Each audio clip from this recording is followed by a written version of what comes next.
Captain Yunji stood on the bridge of the Federation scout ship Bright Star. Her crystal body reflected the blue glow from the ship's controls. She had been chosen to lead this mission because of her experience with first contact situations. In her 50 years of service, she had encountered many different species and cultures. The other two ships in her small fleet followed behind at a safe distance. The Krivek ship Thunderclaw carried Lieutenant Deho and his weapons team. The Nethel vessel Whisper Wind held Science Officer Nari and her research equipment. "Contact approaching on sensors," announced Wanho from the communication station.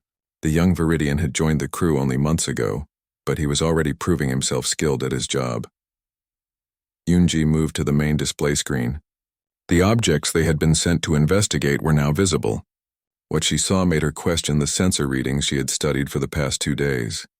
12 massive ships hung in space before them. Each vessel was at least twice the size of the largest Federation battleship, but their construction was unlike anything she had ever seen. The hulls appeared to be made of simple metal instead of advanced composites. Strange symbols and markings covered their surfaces. "Those designs make no sense," said Nari over the communication link from her ship. "The ships are huge, but they use primitive materials. How do they stay together under acceleration?" Lieutenant Deho's voice crackled through the speakers. "I am reading weapons systems, but they appear to be kinetic-based. No energy weapons detected. These ships would be helpless against our shields." Captain Yunji studied the alien fleet more carefully. The ships moved in perfect formation. Their engines produced bright flames instead of the clean energy drives used by Federation vessels. Everything about them suggested primitive technology, yet they had traveled between star systems. "Attempt to establish communication," she ordered Wanho. The young Viridian worked at his controls for several minutes. "I am detecting multiple communication frequencies from the alien ships. Switching to standard Federation first contact protocols."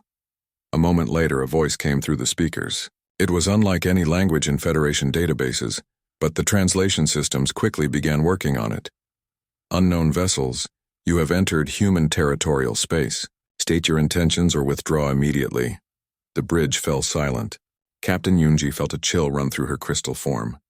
The word human brought back memories of Ambassador Hayek's presentation to the HFY Council. "Respond using standard Federation authority codes," she told Wanho. "Inform them that this space belongs to the Galactic Federation." Wanho sent the message and waited for a reply. When it came, the voice was calm but firm. "This is Admiral Taehyun of the Human Defense Fleet, commanding the battleship Soul's Vengeance. You are ordered to leave this system immediately. This is your only warning." Lieutenant Deho laughed over the communication system. "Admiral? These primitives think they can give orders to the Federation? Captain Yunji, we should teach them their place." Captain Yunji was not so confident. The ships before them were massive and heavily armed. Even with primitive weapons, they could be dangerous. She decided to follow Federation protocols for dealing with unknown hostile forces. "This is Captain Yunji of the Galactic Federation. You are ordered to surrender your vessels and submit to Federation authority. Failure to comply will result in the use of force." The response came immediately. "Captain Yunji, your Federation destroyed our homeworld 50,000 years ago. We have not forgotten. You have 30 seconds to begin your retreat, or we will consider you a hostile force." Before anyone could respond, the human ships began moving. They spread out into an attack formation that Captain Yunji recognized from her military training. It was a classic encirclement pattern, designed to prevent escape while maximizing firepower. "All ships raise shields and prepare for combat," she ordered.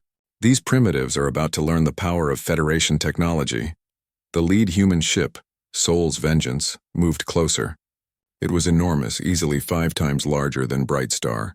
Strange towers and weapon mounts covered its hull. Captain Yunji could see lights moving inside the ship through what appeared to be transparent sections. "Warning shots incoming," Lieutenant Deho reported. "Primitive kinetic weapons. Our shields will stop them easily." But when the human weapons fired, something impossible happened. The metal projectiles passed through the Federation shields as if they did not exist. They struck the hull of Bright Star with tremendous force, shaking the entire ship. "Impossible," Nari shouted over the communication link. "Those weapons should not be able to penetrate our defensive systems." More projectiles struck all 3 Federation ships. The weapons were precise. hitting exactly where they would cause maximum damage without destroying the vessels. Within minutes, all 3 scout ships were drifting helplessly in space. Captain Yunji stared at her control panels in disbelief. Every system on her ship was damaged or destroyed. Life support was failing. The engines were offline.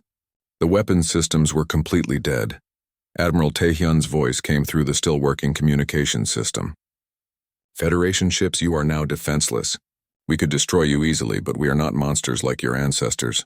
You will be allowed to return to your territory with a message." "What message?" Captain Yunji asked weakly. "Tell your leaders that humanity remembers what the Federation did to Earth. Tell them we spent 50,000 years preparing for this moment. Tell them we are coming home." The human fleet began moving again, but not toward the damaged Federation ships. Instead, they continued on their original course toward Federation space. Their massive engines burned bright against the darkness, carrying them toward their ancient enemy. Captain Yunji watched them go with a mixture of fear and amazement. In less than 10 minutes, 3 advanced Federation warships had been reduced to floating wreckage by weapons that should have been useless against their technology. "How is this possible?"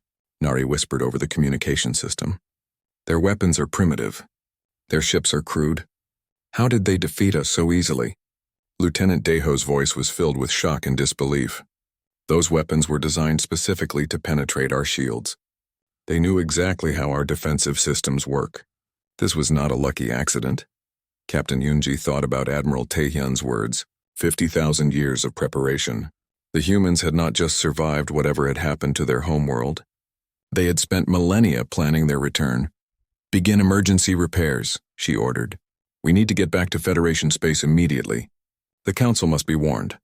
As her crew worked to restore basic ship functions, Captain Yunji continued watching the human fleet disappear into the distance. She had seen their power firsthand. She had witnessed their precision and their mercy. Most importantly, she had heard the determination in Admiral Taehyun's voice. The Federation had always believed that superior technology guaranteed victory. They had conquered dozens of species using advanced weapons and overwhelming firepower, but the humans had turned that advantage against them. Hours later, when Brightstar limped back toward Federation territory, Captain Yunji composed her report. She tried to find words to describe what had happened, but everything sounded impossible. How could she explain that primitive weapons had defeated advanced shields? How could she make the Council understand that the human ships were not just crude vessels, but carefully designed weapons of war? Most importantly, how could she warn the Federation that the legends were real and they were coming for revenge? Behind her, the human fleet continued toward Federation space. 12 ships carrying thousands of warriors who had waited 50,000 years for this moment. They moved with purpose and determination that had not been seen in the galaxy for millennia. The Federation was about to discover that some enemies never forgive and never forget. The Federation's Central Command Center buzzed with activity like a disturbed insect nest. Officers from all 3 species rushed between control stations, their voices creating a chaos of different languages and warning sounds. Red emergency lights bathed everything in an ominous glow. General Kyungho stood at the center of it all, his Kravex form towering over the smaller Viridian and Nethil officers around him. His forearms moved constantly as he processed multiple data streams at once. In his 300 years of military service, he had never seen readings like these. "Report," he commanded as Captain Yunji approached his station. The crystal-bodied captain looked exhausted. Her ship had barely made it back to Federation space after the encounter with the human fleet. "Sir, the unknown vessels completely disabled our ships in under 10 minutes. Their weapons penetrated our shields as if they did not exist." Dr. Sunmi looked up from her research station nearby. The young Viridian xenobiologist had been studying the sensor data from the encounter for hours. "The energy signatures match nothing in our databases. These weapons appear to use pure kinetic force, but at velocities that should be impossible with primitive technology." General Kyungho's compound eyes focused on the holographic display above his station. It showed the human fleet's projected course through Federation space. 12 massive contacts moving steadily toward the core systems. "How many ships do we have in their path?" he asked. 17 patrol vessels, 4 destroyers, and the battleship Iron Fist, replied his aide. "Should we order them to intercept?" Before the general could answer, alarms began sounding throughout the command center. A new voice echoed over the communication system. speaking in the strange human language they had encountered before. People of the Federation. This is Admiral Taehyun of the Human Defense Fleet. We broadcast this message on all frequencies so that all may hear the truth. The command center fell silent. Every officer stopped what they were doing to listen to the alien voice. 50,000 years ago, your ancestors invited our people to a peace summit. They spoke of friendship and cooperation between our species, but it was a trap. While our diplomats attended the meeting in good faith, Federation fleets attacked our colonies. Billions of humans died in the surprise attack. General Kyung-ho felt his shell tingling with unease. He had never heard this story before, but something about the humans' words rang with truth. Your leaders thought they had destroyed us completely. They spread lies about our people, calling us primitive and weak. They turned our history into myths and legends to hide their crimes. But some of us survived. High Counselor Seojin's voice came through the communication system from the main council chamber. All senior officers report to emergency session immediately. We have a situation. As General Kyung-ho made his way to the council chamber, he could hear Admiral Taehyun's voice continuing the broadcast throughout the building. We spent 50,000 years in the outer darkness, building our strength and planning our return. We developed new weapons specifically designed to counter your technologies. We prepared for this day when we would return to reclaim what was stolen from us. The council chamber was in chaos when the general arrived. Delegates from all three species shouted at each other, while holographic displays showed conflicting information. High Counselor Seojin stood at the center, her ancient crystal form dimmer than usual. Ambassador Hyok floated near the main display, his purple form glowing with excitement. I tried to warn you, he said to the assembled delegates. The records were clear if anyone had bothered to read them carefully. What records? Demanded War Chief Minho. The massive Kravex leader looked angry and confused. Hyok activated the main holographic display. Ancient documents appeared in the air, many marked with security classifications that had expired centuries ago. The real records of first contact with the humans. The true story of what happened 50,000 years ago. The documents told a different story than the legends everyone knew. The humans had not been primitive when the Federation first encountered them.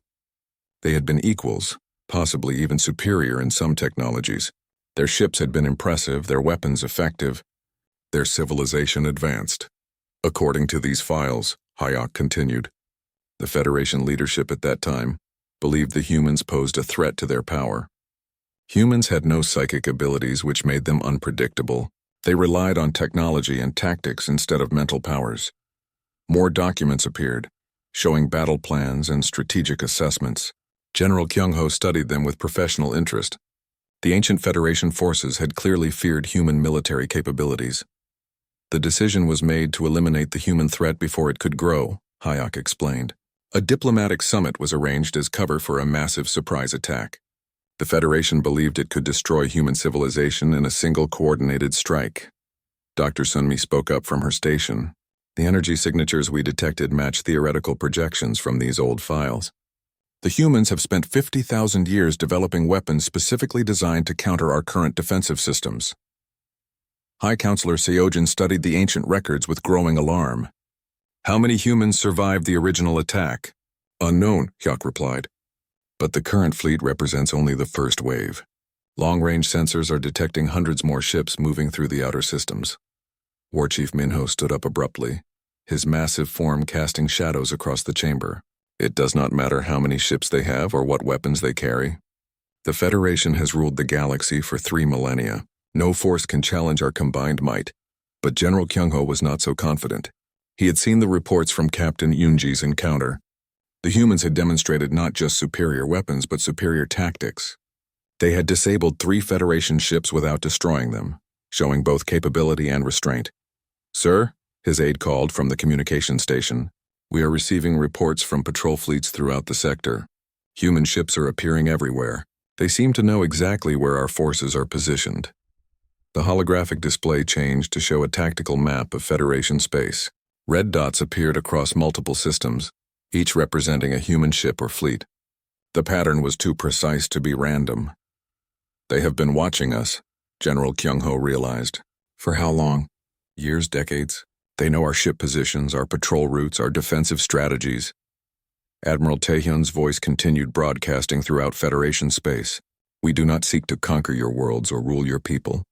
We seek justice for the crimes committed against humanity. Every military installation that participated in the attack on our homeworld will be destroyed.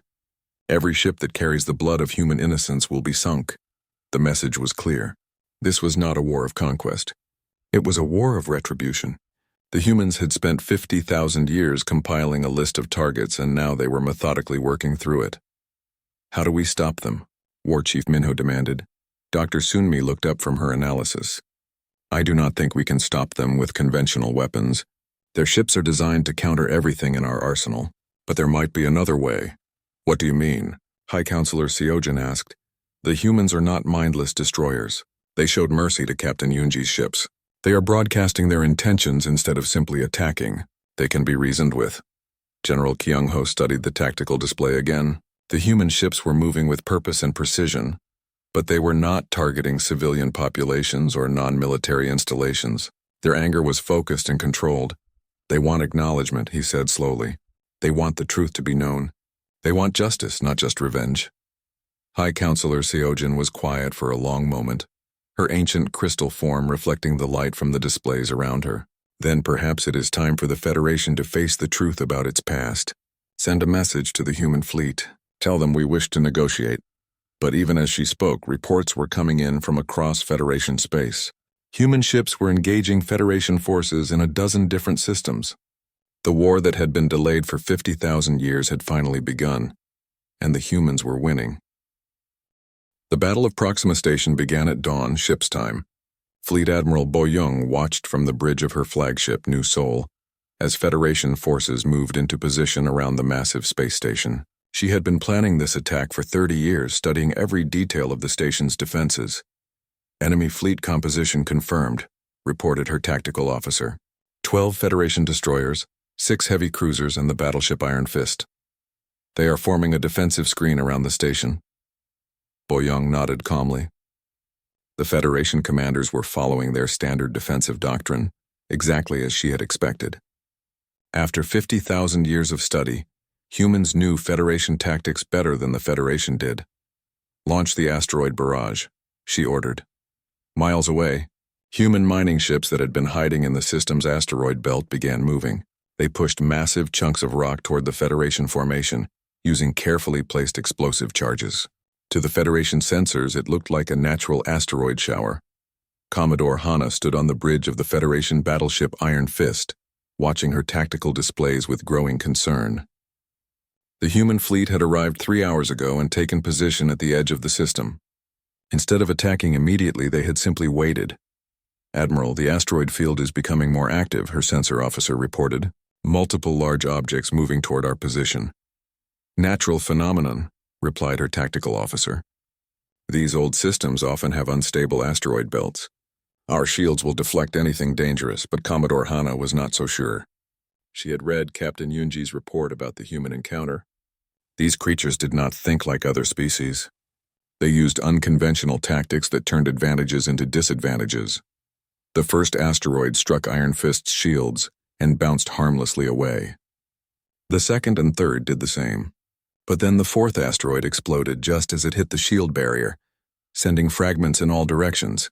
The explosion was perfectly timed and positioned to create a debris field around the battleship. Clever, Hana muttered. They are not trying to destroy us with the asteroids. They are creating obstacles. More explosions followed as human-controlled asteroids detonated around the Federation formation. Within minutes, the space around Proxima Station was filled with spinning chunks of rock and metal. The Federation ships found their movement restricted, and their sensor readings confused. That was when the human ships attacked. Fleet Admiral Bo Young's fleet came in from 3 directions at once, using the debris field as cover. Their ships moved between the asteroids with impossible precision, as if they had practiced this exact maneuver countless times. How are they navigating so perfectly? Commodore Hana demanded as human ships appeared and disappeared among the floating rocks. Her answer came in the form of kinetic projectiles that punched through Iron Fist's shields and struck the hull with devastating accuracy. The human weapons seemed to know exactly where to hit for maximum damage while avoiding critical life support systems. On the surface of Proxima Station, Major Ji-hoon led his human marines through the docking bays. The Federation had never expected a boarding action during a space battle, but humans had a long tradition of fighting on multiple levels simultaneously. "Resistance is light," he reported to Admiral Boyong. Federation ground forces were not prepared for close combat. Colonel Youngman of the Kravex Defense Forces found himself in an impossible situation. His troops were trained for large-scale battles using energy weapons and psychic coordination. The humans fought in small groups with kinetic weapons, moving through the station's corridors like ghosts. "They know our layout better than we do," he reported to his commander. "It is as if they have been planning this assault for decades." The truth was even more disturbing. The humans had been planning for much longer than decades. Every Federation installation built in the past 50,000 years had been studied and analyzed by human intelligence networks. They knew the weak points, the blind spots, and the best routes through every major facility. In space, the battle was turning into a massacre. Federation ships found themselves unable to target the human vessels as they moved through the debris field. Meanwhile, human weapons continued to strike with surgical precision, disabling ship after ship without destroying them completely. "Admiral," Commodore Hana's tactical officer reported, "we have lost 6 destroyers and 3 cruisers. All ships report major damage. Request permission to withdraw." Hana looked at her displays in disbelief. In less than 2 hours, a superior Federation force had been reduced to scrap metal by an enemy using primitive weapons and unconventional tactics. "Withdraw to secondary defensive positions," she ordered reluctantly. But Fleet Admiral Boyong was not finished. As the Federation ships began their retreat, her fleet moved to intercept them. This was the moment she had been waiting for, the chance to demonstrate humanity's greatest tactical advantage. "All ships, ramming speed," she ordered calmly. The Federation commanders watched in horror as human ships accelerated directly toward them. This was madness. No sane species would sacrifice their own vessels in kamikaze attacks, but the humans were not planning to die. At the last moment, each human ship fired its weapons at point-blank range, then used emergency thrusters to avoid collision. The Federation ships, already damaged and slowed by debris, could not maneuver quickly enough to avoid the close-range attacks.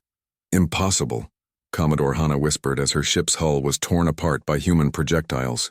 "They are willing to risk everything for victory." Iron Fist began listing to one side as its engines failed. Around it, the remaining Federation ships were in similar condition. The human fleet had achieved total victory without losing a single vessel. "This is Fleet Admiral Boyong to all Federation forces in this system. You are defeated. Surrender now and your crews will be spared. Continue fighting and we will show you no mercy." The battle for Proxima Station was over, but it was only the beginning. Similar engagements were taking place across Federation space as human fleets struck at military targets with devastating efficiency.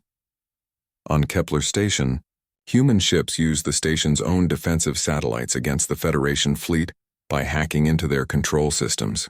The Vega system saw an entire Federation task force destroyed when humans triggered a solar flare using carefully placed gravitational charges. Each battle demonstrated the same pattern. Humans did not fight with superior technology or overwhelming force. They fought with superior preparation and complete dedication to victory. They were willing to take risks that no other species would consider, and they turned every Federation advantage into a liability. War Chief Minho watched the battle reports with growing alarm from his command post on the Federation fortress world of Titan, Prime. Every engagement showed the same result: decisive human victory with minimal losses. "How is this possible?" he demanded. "They are using primitive weapons against our most advanced ships. They should not be able to win these battles." His aide, a young Kravex officer named Junho, studied the tactical analyses carefully. "Sir, I think I understand their strategy. They are not fighting the war we expect them to fight. They are fighting a completely different kind of war." Explain. "We fight to control territory and resources. They fight to destroy specific targets. We use our best weapons and strongest ships. They use whatever works most effectively. We follow doctrine and procedure. They adapt and improvise." Minho considered this carefully. "You are saying they are better warriors than we are?" "No, sir. I'm saying they are warriors and we are soldiers. There is a difference." The truth of that statement became clear as more reports arrived. At the Battle of New Geneva, Admiral Soyon had ordered her ships to escort a Federation hospital ship to safety, while continuing their attack on military targets. The act of mercy had confused Federation commanders more than any weapon could have. They spare our wounded but destroy our weapons, War Chief Minho realized. They show honor to non-combatants but no mercy to military forces. What kind of enemy behaves this way? The answer came in another broadcast from Admiral Tae-hyun, now transmitting from deep within Federation space. We are not your enemies by choice. We are your victims seeking justice. Every ship we sink, every base we destroy, every weapon we silence. These are debts paid in blood for the innocents you murdered 50,000 years ago. We will continue until the debt is settled. The human fleet was not just winning battles.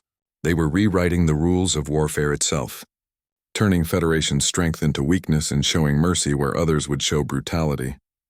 The galaxy was learning that legends sometimes come true, and when they do, the results can shake the foundations of civilizations. The Federation's core world of Prima hung like a blue jewel in space, surrounded by the largest defensive fleet ever assembled. High Counselor Seojin stood in the command center's observation deck, watching as ships from every corner of the galaxy formed protective formations around their capital. Status report, she requested from General Kyung-ho, who stood nearby with his multiple arms coordinating different data streams. 1,700 ships in defensive positions, the Kravex general replied. Every major fleet has been recalled to protect Prima. The humans cannot possibly break through such a massive force.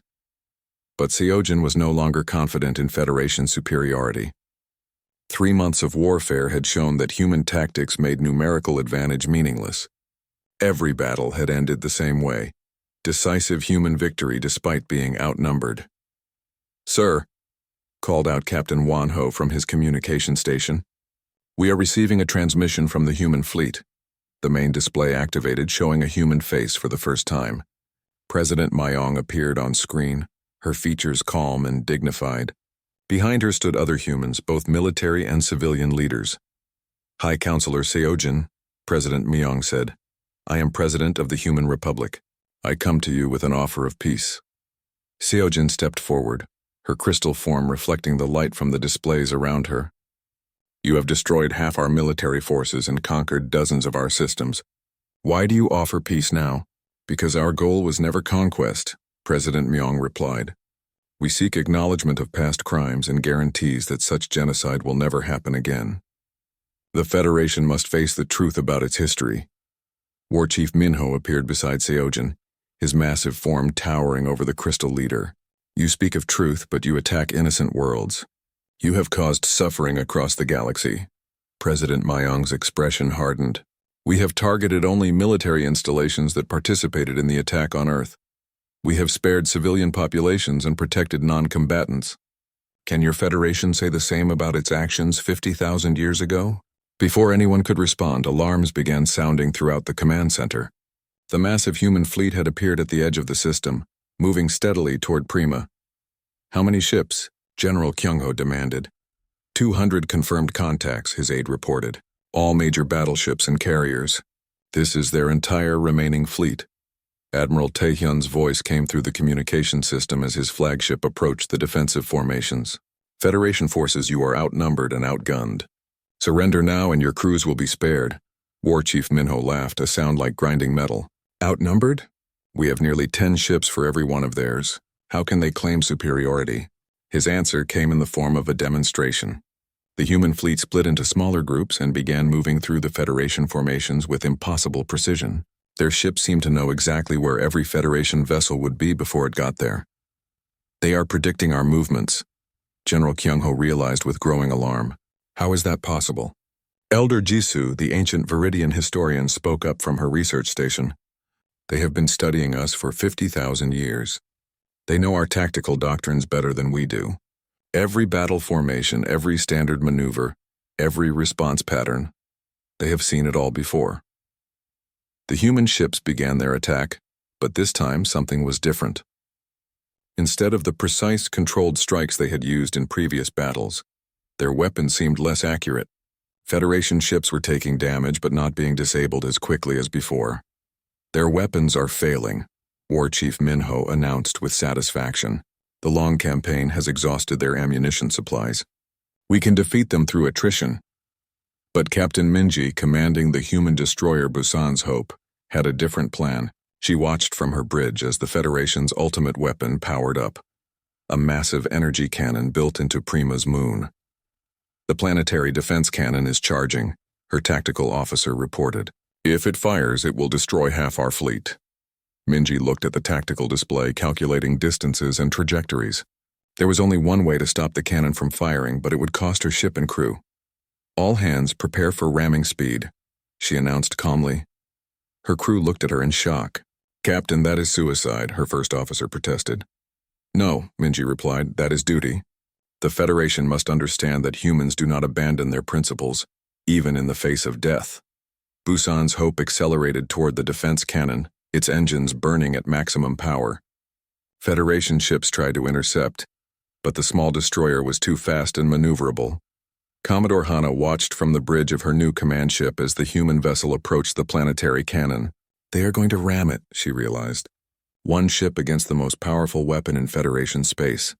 The collision was spectacular. Busan's Hope struck the cannon at full speed, its hull cracking from the impact. The explosion that followed lit up half the system as the destroyer's reactor overloaded and detonated. But Captain Minji's sacrifice had a purpose beyond destroying the weapon. As her ship died, she broadcast a final message to both fleets. This is Captain Minji of the Human Republic Navy. I die here not from hatred, but from love.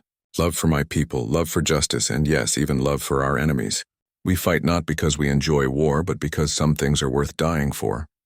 The message continued as Busan's Hope disintegrated. Federation ships, you have families waiting for you at home just as we do. Civilian populations depend on your protection, just as ours depend on us. We are not so different. We all want to live in peace and safety. The battlefield fell silent as both fleets stopped firing. Captain Minji's words echoed through space, carried by every communication system in the system. But peace cannot be built on lies and forgotten crimes. The Federation must acknowledge what was done to humanity. The galaxy must know the truth. Only then can we move forward together. President Mayong's voice came through the communication system again. High Counselor Seojin, you have seen our power and our mercy. You have witnessed our willingness to die for our principles. Will you continue this war, or will you help us build a better future? Seojin looked around the command center at the faces of her officers. She saw fear, exhaustion, and something else, respect. The humans had proven themselves to be everything the ancient legends claimed and more. Admiral Taehyun, she said, I propose a ceasefire. Let us meet and discuss terms for ending this conflict. The meeting took place on a neutral space station 3 days later. Representatives from all species sat around a circular table, with humans taking their place as equals for the first time in 50,000 years. The Federation will acknowledge its crimes against humanity, High Counselor Seojin announced. The true history will be taught in our schools. Monuments will be built to honor the human victims. Reparations will be paid, President Mayong nodded. In return, humanity will join the Federation as an equal partner. We will share our knowledge and help build a better galaxy for all species. War Chief Minho, who had fought against humans in dozens of battles, stood up slowly. I have learned much about warfare from fighting humans, but more importantly, I have learned about honor. You fight for something greater than victory. You fight for what is right. Admiral Taehyun smiled for the first time in months. War Chief Minho, you asked me once what makes humans effective in battle. I told you that we fight to remember, but there is more to it than that. What do you mean? We fight because we must. We die because we choose to. We win because we never accept defeat, even when defeat seems certain. But most importantly, we forgive because we understand that hatred only breeds more hatred. The peace treaty was signed that day, ending the war that had lasted 50,000 years. The galaxy learned that legends could be real, that justice could be achieved, and that even the most bitter enemies could become allies.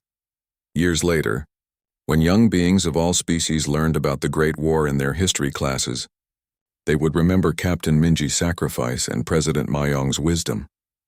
They would understand that true strength comes not from weapons or numbers, but from the courage to do what is right even when the cost is everything you have.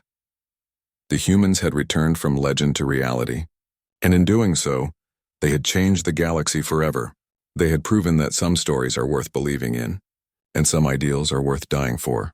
Most importantly, they had shown that even legends can have happy endings, if people are brave enough to make them come true. The Great Council Chamber of the Galactic Federation stretched for miles in every direction. Crystal walls reached toward a ceiling lost in darkness above. 3 different species sat around the massive table, each group keeping to their own section. Commander G1 stood at attention near the Viridian delegation.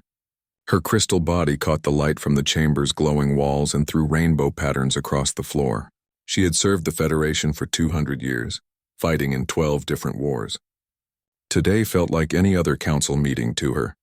The Nethel delegates floated in their gas-filled bubbles on the left side of the chamber.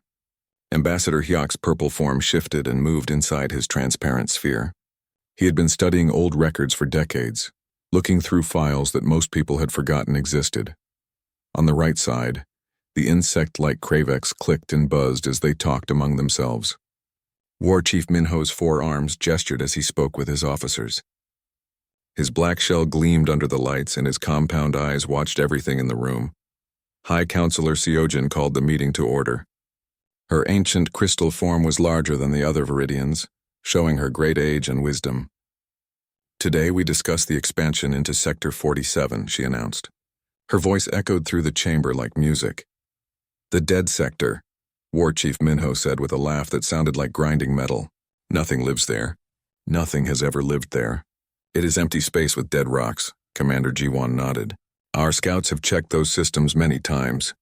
No life signs, no energy readings, no valuable resources. It is a waste of space. Ambassador Hyok moved closer to the center of the chamber. His bubble made soft humming sounds as it floated. I must disagree, he said softly. The old records speak of something different. The other delegates turned to look at him. Hyok was known for his strange interests in ancient history. Most thought he spent too much time reading dusty old files instead of focusing on current problems. What do you mean? High Counselor Seojin asked. Hyok activated a hologram projector. Images appeared in the air above the table. Star maps, old documents, and strange symbols filled the space. These are records from 3,000 years ago. They mention a world called Earth in that sector. War Chief Minho laughed again. Earth? What kind of name is that? It sounds like dirt. According to these files, Earth was home to creatures called humans, Hyok continued. The records are incomplete, but they describe a species unlike any we know. Commander G1 studied the floating images. Most of the text was too old to read clearly. The pictures showed bipedal creatures with only 2 arms and 2 legs. They looked weak and small compared to the mighty species of the Federation. These humans, she said, they look pathetic. How did they survive long enough to build cities? The records say they used primitive weapons, Hyok explained. Things called guns that threw metal pieces at high speed. They had no psychic abilities, no natural armor, no special powers. They lived for less than 100 years. The chamber filled with the sounds of laughter from all 3 species. The idea seemed ridiculous. How could such weak creatures ever amount to anything important? If these humans were real, War Chief Minho said, they died out long ago. Probably killed themselves with their primitive weapons. The strong survive. The weak become dust. High Counselor Seojin waved her hand and the holograms disappeared. Even if these creatures once existed, they are gone now. The sector is empty. We will claim it for the Federation. But Ambassador Hyok was not finished. He activated another projector. This time the images showed strange structures and symbols carved into rocks. Our archaeological teams found these on dead worlds throughout the sector. The symbols appear on hundreds of planets. Commander G1 looked more closely at the carvings. Some showed the bipedal creatures holding long objects that might have been weapons. Others showed strange flying machines that looked nothing like Federation ships. Interesting artwork, she said, but it proves nothing. Many dead species leave behind pictures and symbols. It does not mean they were important. War Chief Minho stood up from his chair. His massive form cast shadows across the table. I grow tired of this discussion about fairy tales. Dead creatures from dead worlds do not concern the Federation. We have real problems to solve. The other delegates murmured their agreement. Hyok looked disappointed but said nothing more. He had tried to warn them, but nobody wanted to listen. High Counselor Seojin was about to close the meeting when alarms began ringing throughout the chamber. Red lights flashed on the walls and urgent messages appeared on screens around the room. Long-range sensors are detecting massive energy signatures. announced the chamber's computer system. Unknown objects moving through Sector 47 toward Federation space. The delegates fell silent. Commander Jiwan rushed to a control panel and pulled up the sensor data. What she saw made no sense. The readings showed enormous objects moving through space, but their energy signatures were unlike anything in Federation databases. How many objects? High Counselor Seojin asked. 12 large contacts, Jiwan replied. Each one is bigger than our largest battleship. But the energy readings are strange. They use primitive propulsion systems and crude power sources. War Chief Minho joined her at the controls. His compound eyes studied the data carefully. This cannot be right. The power output is massive, but the technology appears ancient. How is this possible? Ambassador Hayek floated closer to look at the readings. His purple form glowed brighter as he became excited. The energy signatures match references in the old human records, he said quietly. That is impossible, Commander Jiwan snapped. Humans are myths, legends, stories told to children. But even as she spoke, more sensor contacts appeared on the screens. The objects were definitely moving toward Federation space. They traveled in formation like a military fleet. Their course would bring them into contact with Federation territory within days. High Counselor Seojin stood up slowly. Her ancient crystal form seemed to shimmer with worry. Send scout ships to investigate these contacts. We must learn what we are dealing with. War Chief Minho pounded the table with one of his massive fists. It does not matter what they are. If they enter Federation space without permission, we will destroy them. The Federation has ruled the galaxy for 3,000 years. No force can challenge our power. Commander Jiwan was already selecting the ships for the mission. 3 of their fastest scouts would investigate the unknown contacts. She expected to find broken-down cargo ships or perhaps pirates using stolen technology. She never imagined that the legends were about to become real. As the council meeting ended, the 12 massive objects continued their steady approach toward Federation space. Their crude engines burned bright in the darkness, pushing forward with determination that had not been seen in the galaxy for thousands of years. The Federation was about to learn that some legends exist for a reason,